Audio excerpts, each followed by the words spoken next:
you were teammates with one of the best multi-sport athletes to ever do it, and Deion Sanders.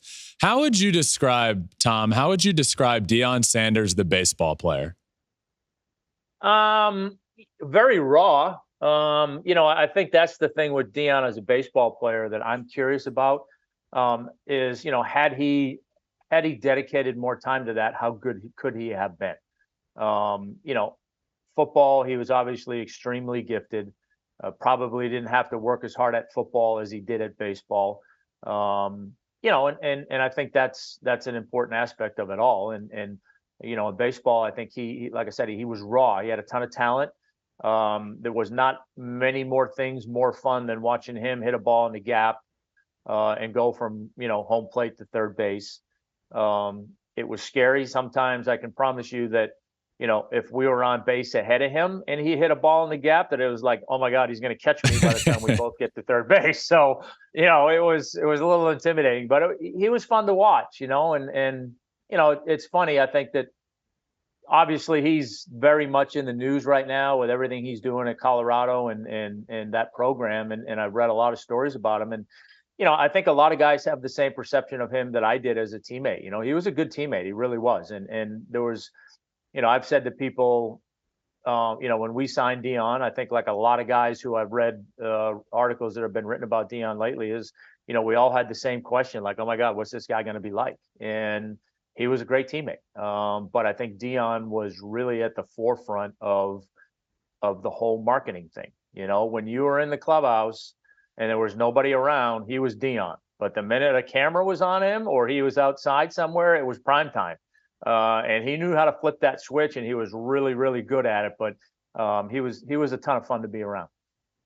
What do you think makes him a great teammate that also makes him as successful as a coach as he is right now? Is there any correlation there? Because like you said, he's probably the biggest topic in sports right now is how good of a job he's doing coaching. Does that surprise you at all that he's having the success that he is right now? I mean, sometimes, yeah, because I think a lot of guys who are great players, it doesn't translate as coaches, right? Because I think that, and I find myself doing that sometimes when I would coach my kids.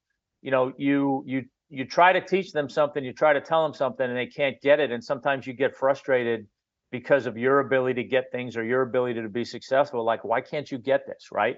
And it's the kind of thing that if I tell you 100 times and you haven't gotten it, then I clearly have to tell you 101 because you don't know Yeah. when it's going to click, right? And so I think a lot of really good players are have a hard time with that patience side of it.